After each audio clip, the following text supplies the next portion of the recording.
Known as the Jackie Robinson of classical music, bassist Charles Burrell changed the face of classical music forever, becoming the first person of color to gain a full-time contract with a major symphony orchestra, and that happened in 1949 with the then Denver Symphony Orchestra.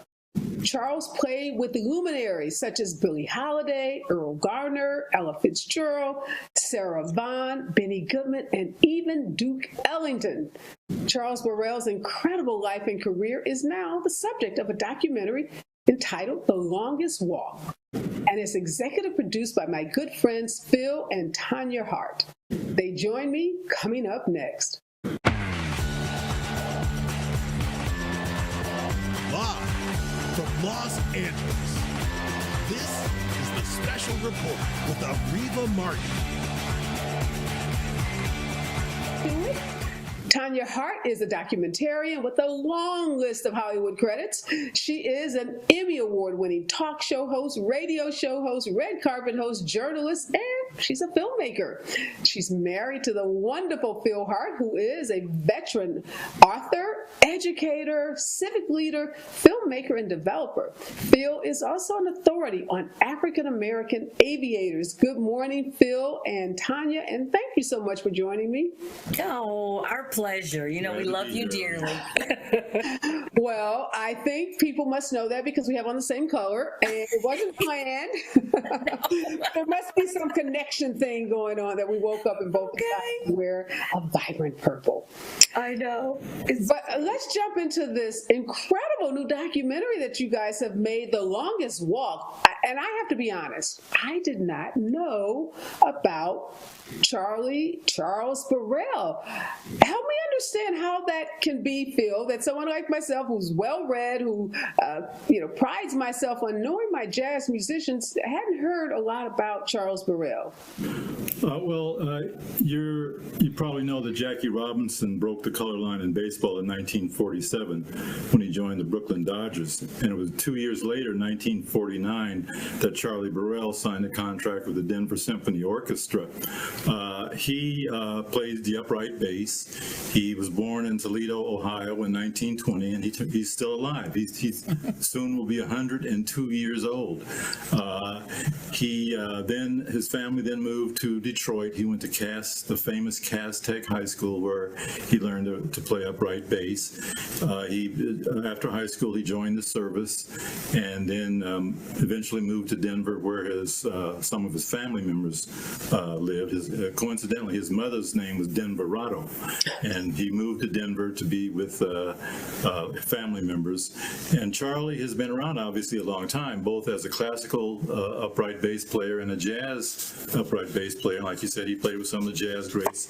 And I will add, you didn't mention Miles Davis, but he played with Miles Davis as well. So he's one of the few who's both a master at classical upright bass and jazz upright bass. And the interesting thing, if you look at the documentary, his family tree includes Diane Reeves, who's a Grammy Award-winning jazz vocalist. Right. And she cites her inspiration as being her uncle, Charlie Burrell. So like a lot of African-American men and women over the course of our time here in the United States, some of our stories take a little longer to tell. And Charlie is based in Denver, so Denver's my hometown. So we got involved with, and Charlie was a peer of my parents, who have both passed away. Charlie is the cousin of Pernell Steen, who's a well-known jazz pianist in the Denver area. So we got involved with Pernell and Von Regensberger, who's a true Renaissance man. He's a classical guitar player. He's a filmmaker. He owns office buildings in Denver. He's the one that's behind this film, being the director, the writer. He composed the music for the film. So he collaborated with Pernell Steen, and they brought us in as executive producers. So, Tanya, when did you first meet Charlie Burrell? Seems like Phil's family has some affiliation because of their Denver roots, but When was your first introduction to him? Well, I've been with this guy for a very, very long time. At this point, way more than half of my life. So I kind of knew these people because I've been going to Denver, I feel like since I was a child almost, and met him there.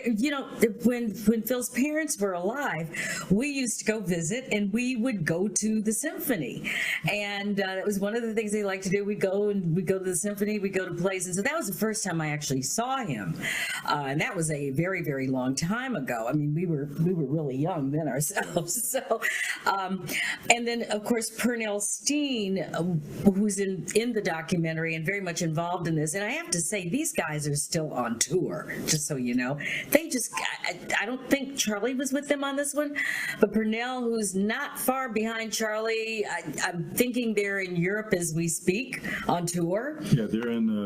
Pernell is 81 years old, and he and Von Regensberger are on tour in France right now with their jazz and classical ensemble.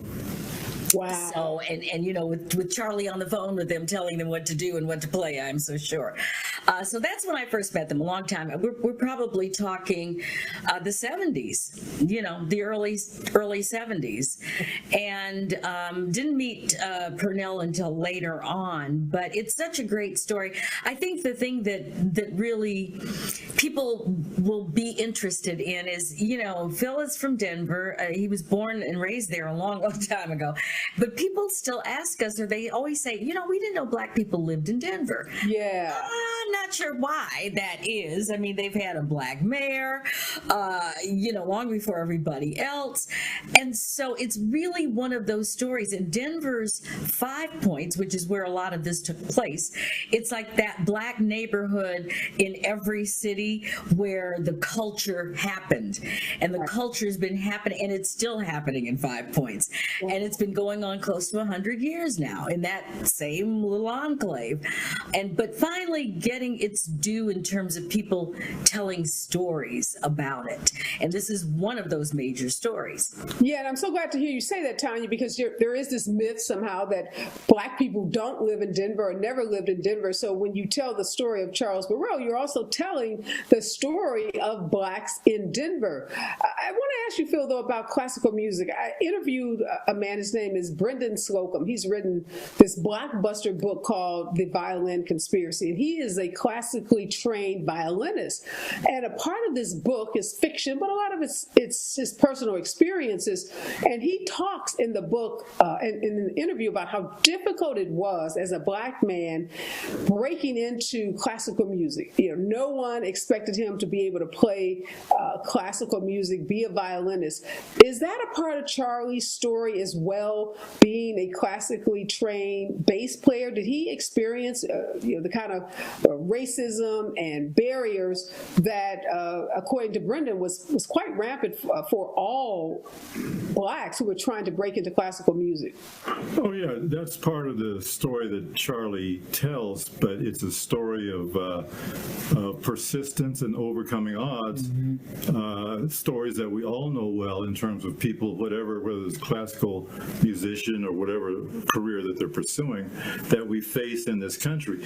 And to me, growing up in Denver, it's perhaps not coincidental that the Denver Symphony Orchestra was the first symphony orchestra in America to sign an African-American musician to be part of the orchestra.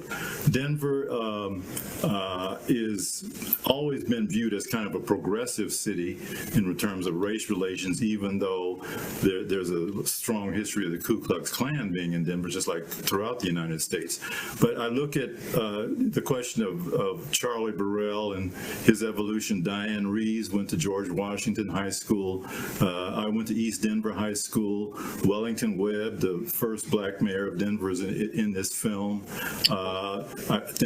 East Denver High School, for example, produced Hattie McDaniel, the first African American to win an Oscar.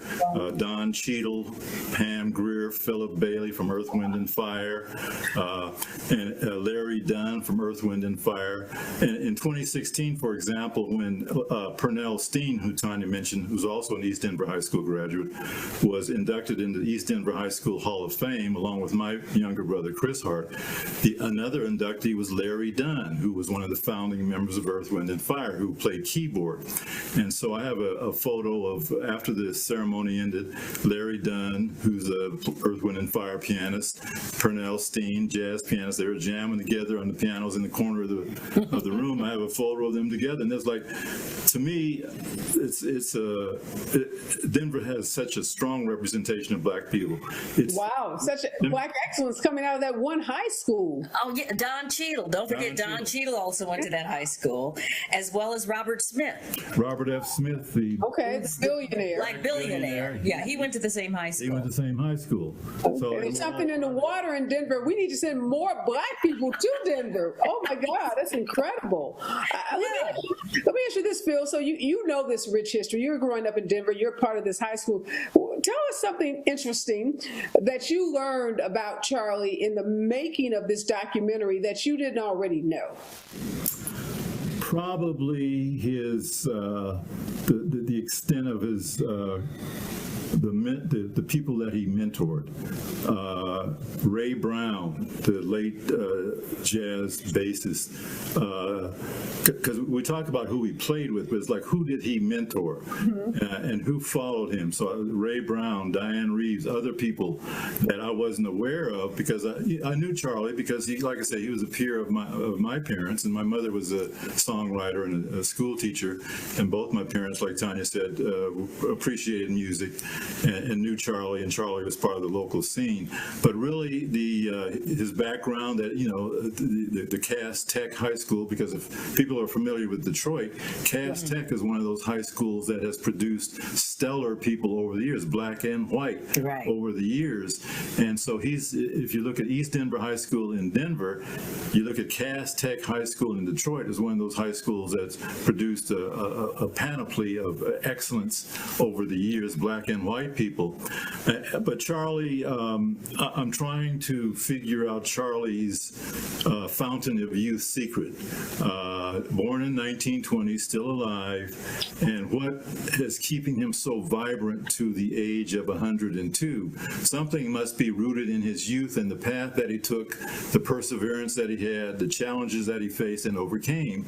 And he's just still a strong individual in terms of his outlook on life, his optimism, that we all should take heed to, in terms of, you can live as long as you want to live if you take care of yourself. And particularly, as Tanya likes to say, children and music keep us young. Yeah, they do. They really do. Well, let me just tell you this, Phil and Tanya. We have been doing a series of interviews with renowned doctor. His name is Dr. Royce, and he's out of the Cleveland Clinic.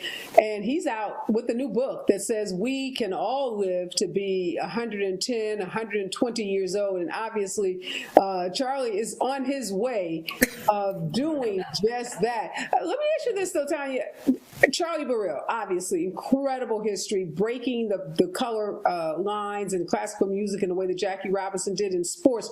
How do you get young people who don't know the names even of Duke Ellington and Billie Holiday? They may have never even heard those names. How do you get those people, that generation, interested in a documentary like this so that they can learn this rich history? Well, interesting you would say that. We have a granddaughter who's actually in college. I can't believe that either. And she turns out, and we had, I don't know why I didn't, it blew my mind. Turns out anyway, she's now DJ Dandelion up in Santa Cruz. And DJ Dandelion, guess what she plays? All this jazz music on her radio show. And guess who the kids are absolutely in love with? A guy by the name of Kamasi Washington. Oh, wow. Who's a jazz artist who grew up here. They love Nina Simone. So these younger kids coming up, and I'm talking about kids in their late teens, early 20s, they are so into that music. It blew my mind too.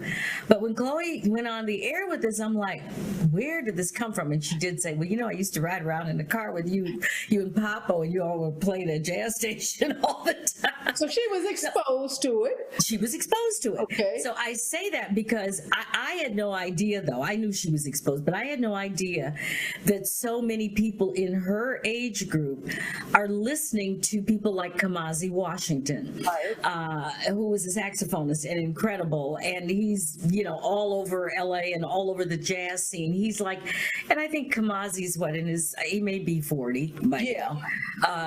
But that's who they're listening to, believe it or not. So we're hoping that this will be another piece in that toolkit for these younger people to say, and before Kamasi, there was this guy named Charlie Burrell, that kind of thing. Okay. Well, yeah, Kamasi, he's 41. He went to Hamilton High School right here in Los Angeles, which is known also for its theater and its performing arts program. So definitely he gives them an entree into folks like Charlie Burrell. Let me ask you this, Phil. You and Tanya end up working on films, documentaries of African Americans who are iconic, but yet maybe, again, not have the name recognition that they should have. How do these projects just find you guys? I'm thinking about your project about Melvin Van Peebles, who also is, iconic in the way that he broke barriers in the film industry in similar ways as Charlie did in the jazz and classical musical world. How are these kinds of projects constantly finding you and Tanya? Well, it's because we've done these kind of projects over the years. We did a documentary in '87 on early African American aviators that aired on PBS and then PBS Video for years. Bessie Coleman, James Herman Banning, Eugene Bullard. And so people find us because they're familiar with that. So when the French producers who were producing Melvin Van Peebles, and I say French producers because it's perhaps not coincidental that Melvin Van Peebles was an expatriate, and the French had more revere and love for him than did we here in the United States. So the financing for the Melvin Van Peebles film, Sweet Black Film, came from Arte TV in France. And so the French producers approached us to work with them on the film. It wasn't an American, that was the motivation for them to approach us, to give them the context of Melvin Van Peebles, United States, Los Angeles. Since Los Angeles was a character in the Sweet Sweetback's Badass song, they wanted to capture that character in more recent times. And I will say, I was telling Tanya yesterday that September 21st, 2021 was when we finished our last day of filming on Sweet Black Film, and that's the day that we learned that Melvin had died. And that day I was interviewed for the film, Reginald Hudlin was interviewed, Bill Duke was interviewed, and that was the day we all found out that Melvin had passed away. But Melvin, obviously, as you say, was and is an iconic figure. The Regeneration exhibit, this Black cinema from 1898 to 1971 at the Academy Museum, is screening Sweetback's Badass Song, which was released in 1971, I think, on September 28th as part of their programming. So he remains important, and we're pleased to have been able to help produce a documentary about him and about the making of that iconic film. Right, but to answer your question, I think really, Areva, I think these stories find us because we've been telling them for a long time. I've been in the business, about 150 years now. I look pretty good, too. And I have to say, I was just inducted into the Hall of Fame at the NABJ convention in August this year. So I'm now a Hall of Famer for journalists. And that's a long list of credits, okay? Yeah, so I think it's just that people know that forever we have been telling these stories because they're stories that we love to tell because they're great, first of all. I mean, they're just great stories that people need to know about, and they are so a part of American culture and American history that people just didn't know about them. And for whatever reason, I guess God said, okay, y'all the ones, you tell those stories, okay? Well, you tell them in such an authentic way, in a way that resonates. And, I had the pleasure of being on Martha's Vineyard in the summer when you all were able to showcase the Sweet, Sweet Badass Song documentary about Melvin Van Peebles. And I was just shocked at how much we learned, how much I learned watching that documentary about Melvin, because people hear things about folks. You may have a little bits and pieces about their life, but that documentary about him really puts into context, I think, so much about that whole period. So when you guys are telling the story of a person, it's not just about that person, like we're talking about Charles Burrell. You're going to tell a story about Black folks in Denver that I think needs to be told. And when you're telling the story about Melvin Van Peebles, you're telling the story about a period in the U.S. film industry where Black folks were prominent, but also exploited. Let's talk about that a little, Phil. That period, 1970 to the 80s, those Black exploitation films that Melvin's Sweet Badass Song kind of ushers in. Do you think we'll ever return to that period? Will we see those kinds of movies being made again? No, I think we're in a different era now. I mean, that era provided work to a lot of actors and actresses and created a genre that Melvin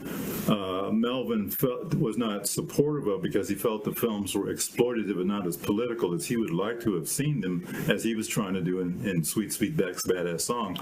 And today we've got, you look at today, we've got, I look online and you've got so many Black films, talent, directors, producers. You've got people that can greenlight projects now. You've got BET. You've got other streaming networks that recognize the strength and the vitality of Black culture and its contribution to the economic life of the industry. So even though there may be some films today that we could say compare to exploitation of some sort, for the most part, we're in a different realm in terms of our power within the industry. Not where we want to be, but we're moving in the right direction in terms of our ability to tell our stories, to be able to finance and distribute those films, those television shows.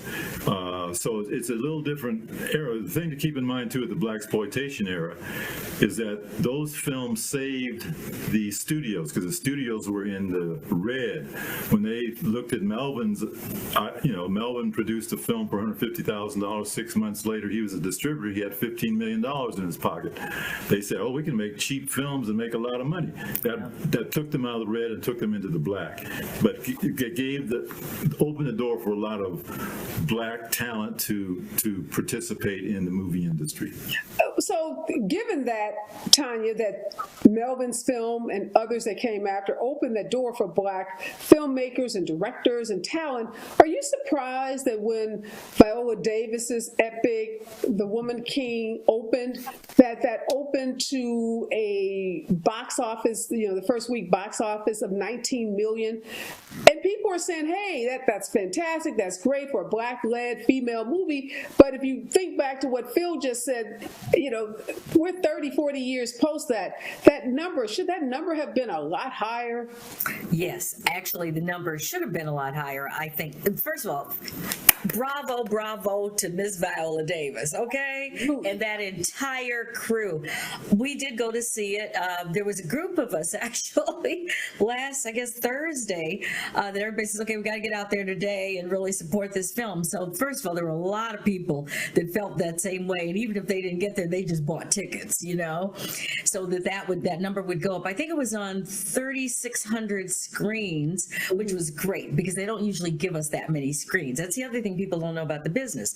You cannot be a box office number one unless you're on enough screens. And normally what happens with the Black films, they don't put them on that many screens. So they'll give them 1,000 screens. And then when you don't make number one at the box office, people are saying, well, why? We went to see it. It was good. That's why. So this one they did. And that's why it came in number one. I'm expecting that film, by word of mouth, will continue to grow. People did see a bit of the story of the Dahomey warriors, female warriors, in Black Panther, which is coming out again in November, Black Panther #2. But that's where that story of those fierce women warriors, everybody thought it was a fantasy. That wasn't a fantasy. That was those women 100 years ago in Dahomey, West Africa. I mean, not Dahomey, they were in Benin, West Africa, actually, the Dahomey people. So I do believe that, well, let me just say this. You know, the industry was surprised. They really were. And they kept, you know, if you looked at the trades before and started reading the trades before the movie came out, there was this bit of doubt, like, well, how you gonna market this film? What you gonna say about all these Black women warriors? What are you gonna say? Well, it didn't matter. Right. People wanted to see this story. And it's a story that we had not seen before. It's based on the truth. And, you know, I just think that it's going to grow. I mean, I think that it will have another good weekend this week. I'm hoping this weekend it will be even better. We'll see. Yeah, hoping it has a good second weekend. Phil, what do you make, though, of the controversy around the movie? So as powerful as it is, centering of Black women, centering of Black women with dark skin, the resilience of Black women, and obviously the brilliance of Oscar-winning Viola Davis, the movie has had its share of controversy. Folks complaining that it does not show a true depiction of the Dahomey kingdom's involvement with the slave trade. Is that putting too much on the backs of one Black movie? Or do you think the complaints are legit? Well, no, I don't think those specific complaints are legitimate, because if you watch the movie from the very beginning, it talks about what collaboration between certain tribes and the slavers.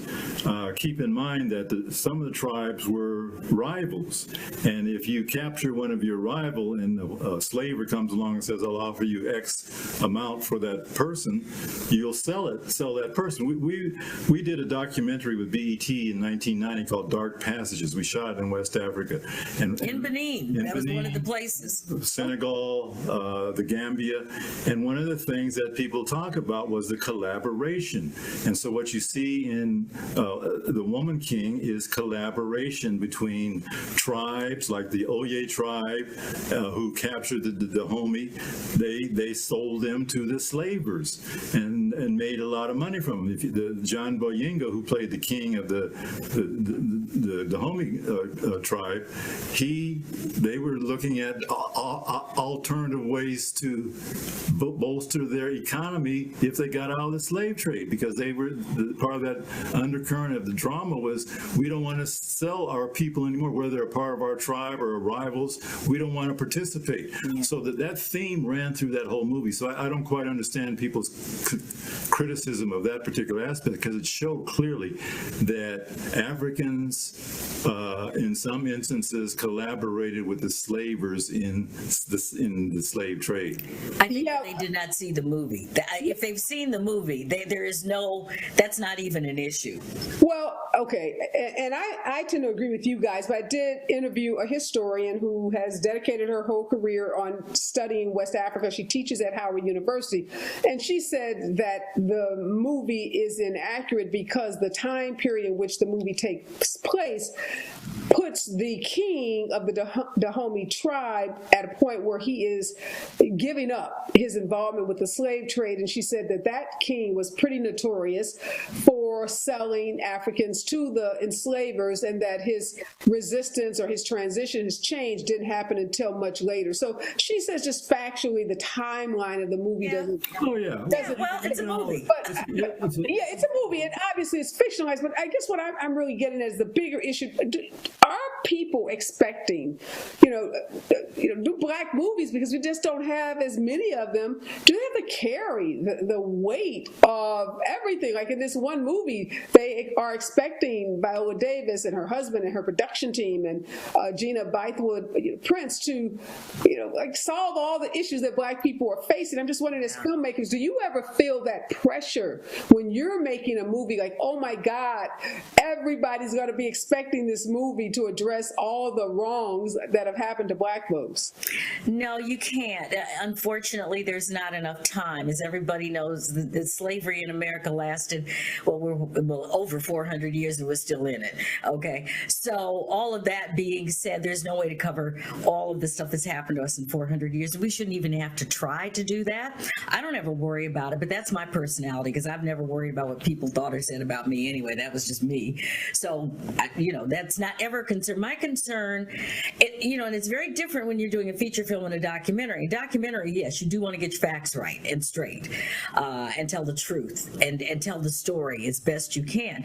But in a movie like Viola Davis was doing, and she took a real situation, which your historian friend would tell you that did happen.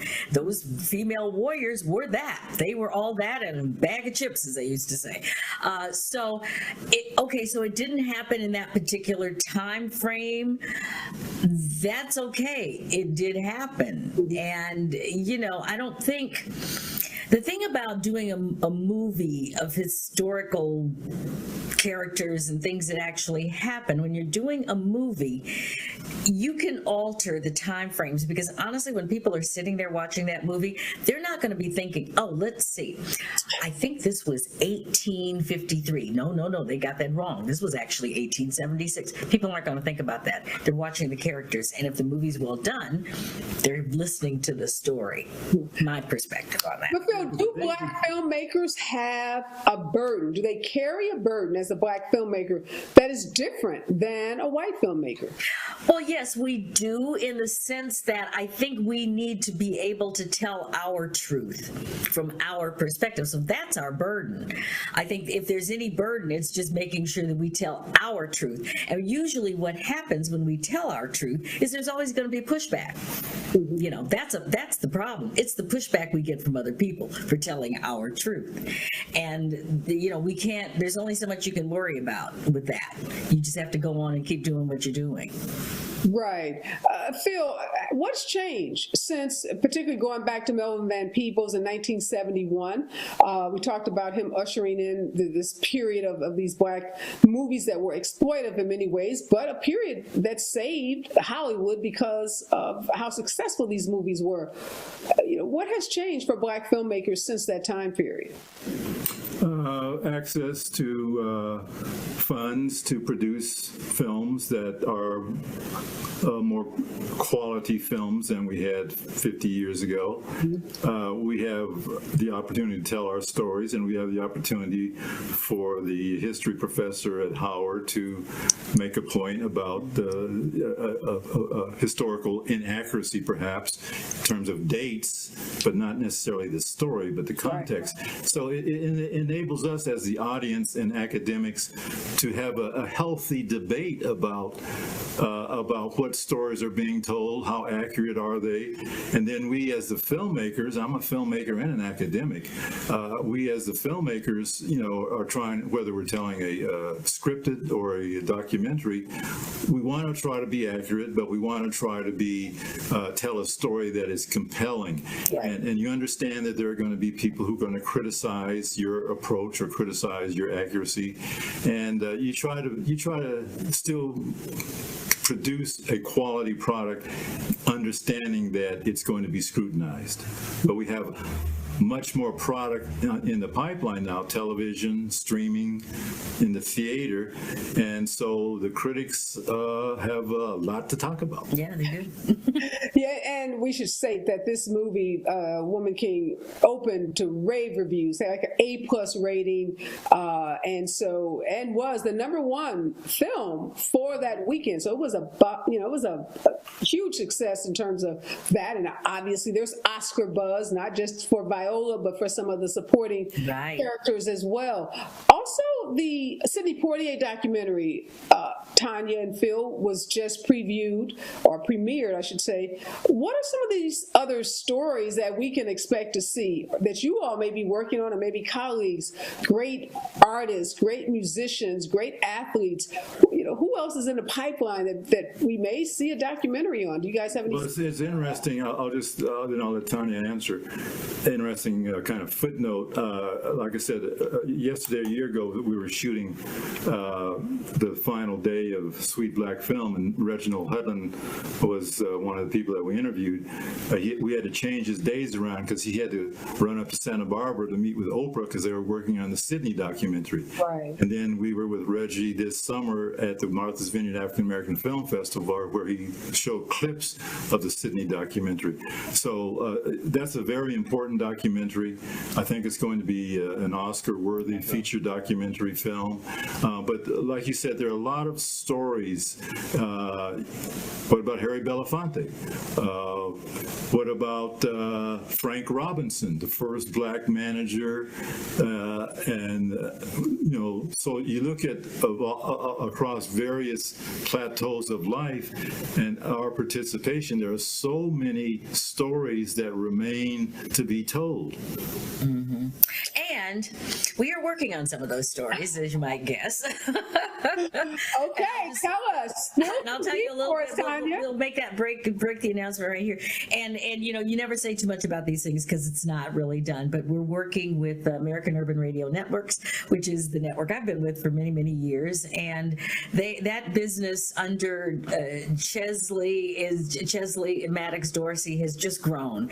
And they're growing the business, and they're getting into a lot of different things. One of them is scripted television. Oh. And so now we are involved with them and another group of people, and I won't mention who at the moment, but working on developing a scripted television series about the very early black aviators. These were the people that came along way before the Tuskegee Airmen. And in fact, they were the ones that opened the door for the Tuskegee Airmen. They were also the ones that really kind of started dealing with the whole civil rights movement before Martin Luther King and all of these other people, before they were born, to tell you the truth. And so it's that story. And again, it's stories. These characters, you talk about swashbuckling, pithy, incredible characters that were flying airplanes, okay, before World War I. Wow. No, after World War I. Well, it was after. Where at the Urban Network, your network, Tanya, where you work, do they have a streaming site, or where will we see their scripted products? Well, no, we're developing this for television and streaming. This is for network or streamers. It wouldn't be on American Urban Radio Networks. And it's based, like I said, we produced a documentary many years ago with PBS that tells these stories about Bessie Coleman, James Herman Bannon, Eugene Bullard, Hubert Fauntleroy Julian. So that's part of the intellectual property, as well as my other books about these early African American aviators. That's the intellectual property that's driving the creation of this series that we're developing. So okay, so the series being developed for television as a network. For television. Okay. Yeah, for television. We've seen, again, obviously we cannot deny, as you said, Phil, so much progress, access to projects, more projects being greenlit, more black folks in front of and behind the camera. But what do you make of this controversy that sprung up around Halle Bailey playing the Little Mermaid? So even though when we think we've made all of this tremendous progress, we'll see something erupt like this, like a black woman can't be Little Mermaid. And Phil, you've been around a while, so you've seen these kind of controversies come and go. What did you make of this? That's just part of the landscape. I mean, we're never going to escape, the basic racism that kind of defines America. So that's going to rear its head. No matter how much progress we make, that kind of problem or issue is going to continue to raise its head, throughout my lifetime, several lifetimes. Right. So I'm not surprised with that controversy. Yeah. Apologize. Tanya, just kind of finally, what needs to happen to make room for more projects like the ones you guys are working on about African American aviators, to make room for more? The Woman King, it's already being talked about as a sequel. Maybe it's going to be a franchise. We're going to get lots of movies. We know Black Panther 2 will be in theaters in November. So how do we get more of these rich stories about Black people, made by Black people, and starring Black people. We have to have more executives in those big rooms. We still don't have enough people that can actually green light a project. We just don't. And boy, is it better. You see a lot of Black people, especially Black females, in executive roles now at some of the television networks and streamers. However, it still does not seem to be enough that, we could just walk in and hand somebody a little idea and, oh yeah, go ahead, go on and do that. Because that's what happens with our white counterparts. Mm-hmm. They can go in with something that, it's not well developed, may not even make sense, but there you go. They got the money and they got the green light, which means you got the money. Mm-hmm. And they'll do it and they'll go up and, it'll do okay, or maybe it won't do okay, but it doesn't really matter. See, that's the difference. Again, it doesn't matter if you're a white producer, executive producer, director, and you have a flop. Well, there was a bad one. Their next one will be okay. We are always, we're only as good as our last story, as I always say. And we're only as good as our last movie. And so that's why we have to still really work for excellence all the time in everything we do, because we know that. How do we get more folks still in those positions that Tanya just identified? Those folks who are going to be, in those high-level executive positions that can make the decisions, the people who can say, yes, this is a great concept, let's run with it, here's a budget, and we want to make something of excellence. Well, it's got to be the powers that be. I mean, our power has increased in the industry, but it's still unequal. So we can never kind of sit on our laurels and say we're where we want to be. But it's really the C-suite, the shareholders who put pressure on the publicly traded companies to provide those opportunities to people of color to sit in that decision-making seat. That doesn't mean if I go in, they're going to automatically approve what I propose, but they're going to listen probably in a different way than a white executive, and maybe be more sensitive to what I'm saying, and maybe be more, provide guidance to me. Maybe it may not work here, but why don't you go over and see so-and-so. So, but it's really going to take the power equation to shift even a little bit more, because we can't get happy with what we have thus far. We've got to keep pushing, and that's one of the areas we need to keep pushing on. Yeah, and we see, Tanya, folks like Viola Davis and her husband with their production company. Obviously, Oprah has her own production company. Kevin Hart has a massive production company. Is that going to be the way we're going to make those inroads? Not by getting C-suite executives at Sony and Warner Brothers, but having influential actors and entertainment folks like Viola and Oprah and Kevin start their own production companies. Is that the way we make more significant inroads? That's a very good question, because if you really think about it, the largest Black production companies and facilities, with the exception of Ava DuVernay, are generally folks who've been on air, or they've been talent, and they went from talent to being a producer. Tyler Perry, yeah, Oprah, Kevin Hart, all of these Davis. people. Yeah. Regina King. Ava DuVernay. Yeah, Ava DuVernay was the only one that kind of didn't come out of that. She was a publicist for many years for the big studios, so she knew that business very well. So I do think that obviously, but see, everybody is not going to be an Oprah or a Kevin Hart. That's the problem with that model, because if you can count them on your hands, okay, LeBron James has joined them, but you can count them pretty much on both of those hands right here. Right. So what we need are the people coming up through the pipelines, like Channing Dungey and the lady who was president of ABC. And we've got some people like that, but we don't really have enough of them. Catherine Busby, who just took over at Stars, yeah, Stars Network. So we're seeing that. And now these people have come up through that pipeline. Many of them went to Harvard Business School or Harvard Law School, to tell you the truth. Mm-hmm. That's the group that we're seeing now coming in as executives.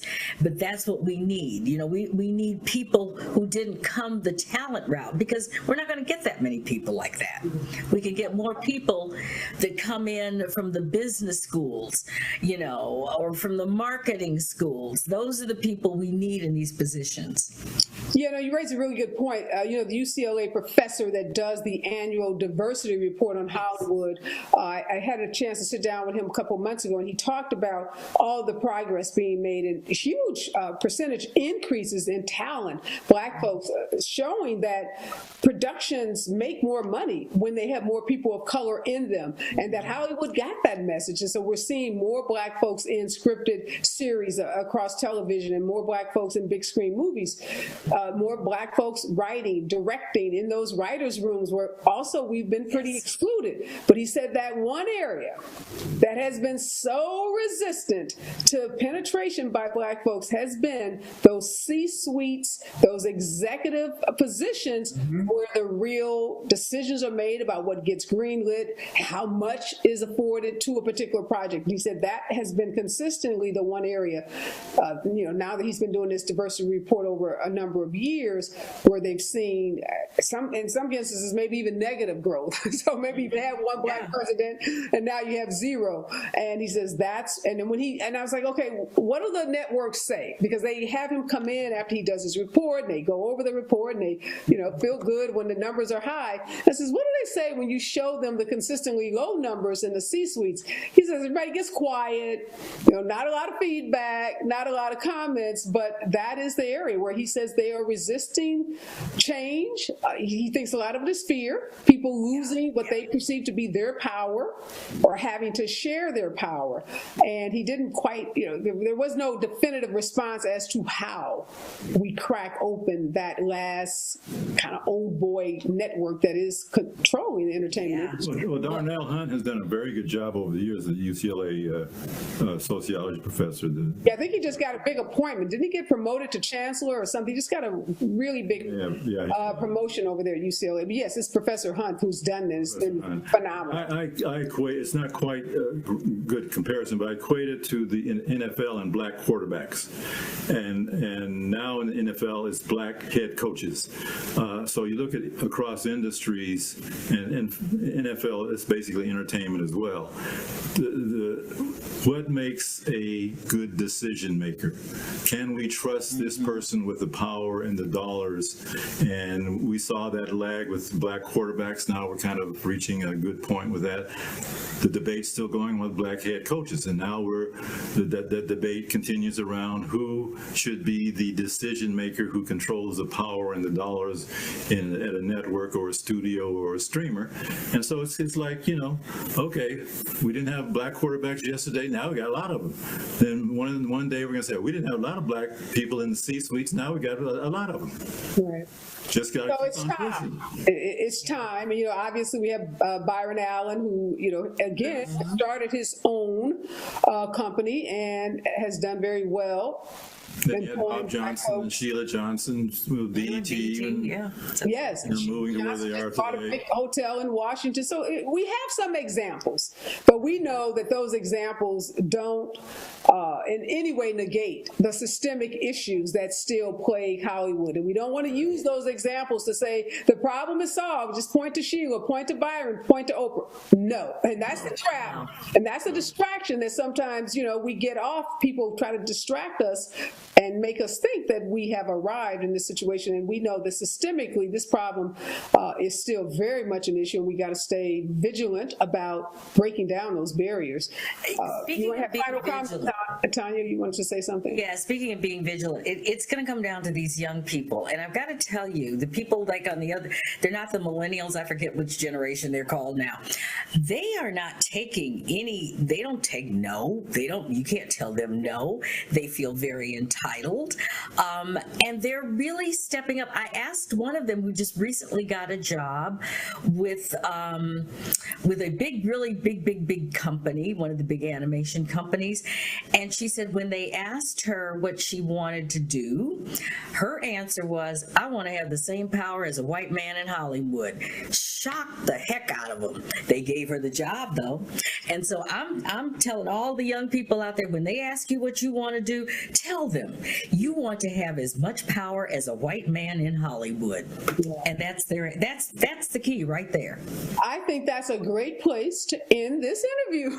Okay, I love that. Be unapologetic about what you want and make it clear. You want to have the same power as the white men who are controlling Hollywood. I love that. Again, your documentary about Charles Burrell, his incredible life as a jazz and classical musician, is called The Longest Walk. You also have the documentary about Melvin Van Peebles and that classic movie that he made, Sweet Back Badass Song, which I'll just tell you a little joke. My producer, I said, Rashad, have you ever seen this movie? And he asked, well, when was it made? And I told him 1971, and he said he wasn't even born in 1971.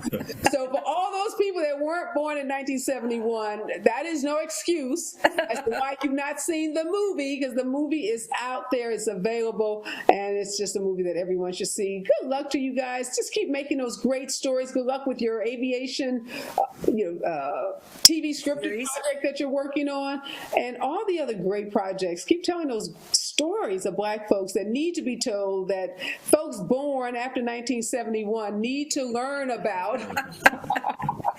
I will say about that particular film, it is taught in a lot of the great film schools. They use that film as a teaching tool in many of the great university film schools today. So fantastic. Well, kudos to Melvin Van Peebles. Rest in power, we should say to him. Yeah.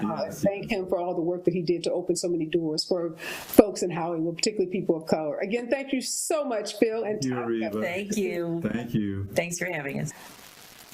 Thanks to my good friends Phil and Tanya Hart. I just love them. They are such a lovely couple, and I love that they figured out a way to work together, to combine their individual love for film and storytelling and African American history, to blend all of that together and not just be an incredible couple, but also be very powerful filmmakers. I tell you, I saw that Sweet Back Badass Song documentary about Melvin Van Peebles a couple of months ago, and it is riveting.